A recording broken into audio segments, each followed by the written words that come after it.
ಮತದಾರರ ಪಟ್ಟಿಗಳ ವಿಶೇಷ ಸಮಗ್ರ ಪರಿಷ್ಕರಣೆ ಅಂಗವಾಗಿ ಮಾನ್ಯತೆ ಪಡೆದ ರಾಜಕೀಯ ಪಕ್ಷಗಳ ಪ್ರತಿನಿಧಿಗಳೊಂದಿಗೆ ಜಿಲ್ಲಾಧಿಕಾರಿ ಡಾಕ್ಟರ್ ಎಂಆರ್ ರವಿ ನೇತೃತ್ವದಲ್ಲಿ ಕೋಲಾರದಲ್ಲಿಂದು ಸಭೆ ನಡೆಯಿತು. ಮತದಾರರ ಪಟ್ಟಿ ಪರಿಷ್ಕರಣೆ ಕುರಿತು ಮಾಹಿತಿ ನೀಡಲಾಯಿತು. ಈ ವೇಳೆ ವಲಸೆ ಹೋದವರನ್ನು ಮತದಾರರ ಪಟ್ಟಿಗೆ ಹೇಗೆ ಸೇರಿಸುತ್ತೀರಿ ಎನ್ನುವ ಕುರಿತು ಅಧಿಕಾರಿಗಳಿಂದ ಸ್ಪಷ್ಟನೆ ಬಯಸಿದರು. ಈ ಸಂದರ್ಭದಲ್ಲಿ ಅಪರ ಜಿಲ್ಲಾಧಿಕಾರಿ ಎಸ್ಎಂ ಮಂಗಳ, ಉಪವಿಭಾಗಾಧಿಕಾರಿ ರೇಣುಕಾ ಪ್ರಸಾದ್ ಹಾಗೂ ಮತದಾರರ ಪಟ್ಟಿಗಳ ಸಮಗ್ರ ಪರಿಷ್ಕರಣೆಯ ನೋಡಲ್ ಅಧಿಕಾರಿಗಳು ಉಪಸ್ಥಿತರಿದ್ದರು.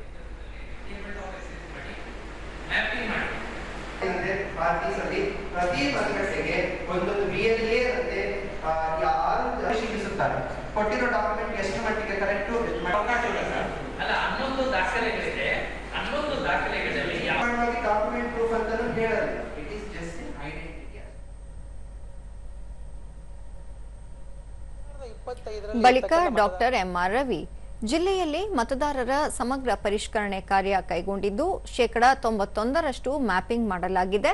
ಮ್ಯಾಪಿಂಗ್ ಆಗದ ಮತದಾರರು ಪೂರ್ಣ ಮಾಹಿತಿ ನೀಡಿ ಗಣತಿದಾರರಿಗೆ ಸಹಕಾರ ನೀಡಿದರೆ ಯಶಸ್ವಿಯಾಗಿ ಪೂರ್ಣಗೊಳಿಸಲು ನೆರವಾಗಲಿದೆ. ಅರ್ಹ ಮತದಾರರು ಮತದಾರರ ಪಟ್ಟಿಯಿಂದ ಕೈಬಿಟ್ಟು ಹೋಗದಂತೆ ಎಚ್ಚರಿಕೆ ವಹಿಸಲಾಗುವುದು ಎಂದರು. ಅಂತೇಳಿ ಪ್ರೋಜಿನಿ ಮ್ಯಾಪಿಂಗ್ ಅಂತ ಮಾಡಿದ್ದೀವಿ. ಇದು ನಾವು ಶೇಕಡಾ 100ಕ್ಕೂ ಹೆಚ್ಚು 107% ಮಾಡಿದ್ದೀವಿ. ಎಲೆಕ್ಟರ್ ಮ್ಯಾಪಿಂಗು ಮತ್ತು ಪ್ರೋಜಿನಿ ಮ್ಯಾಪಿಂಗ್ ಎರಡೂ ಸೇರಿಕೊಂಡು ಶೇಕಡಾ 91ರಷ್ಟು ಮ್ಯಾಪಿಂಗ್ ಕಾರ್ಯ ನಾವು ಈಗಾಗಲೇ ಮುಗಿಸಿದ್ದೀವಿ.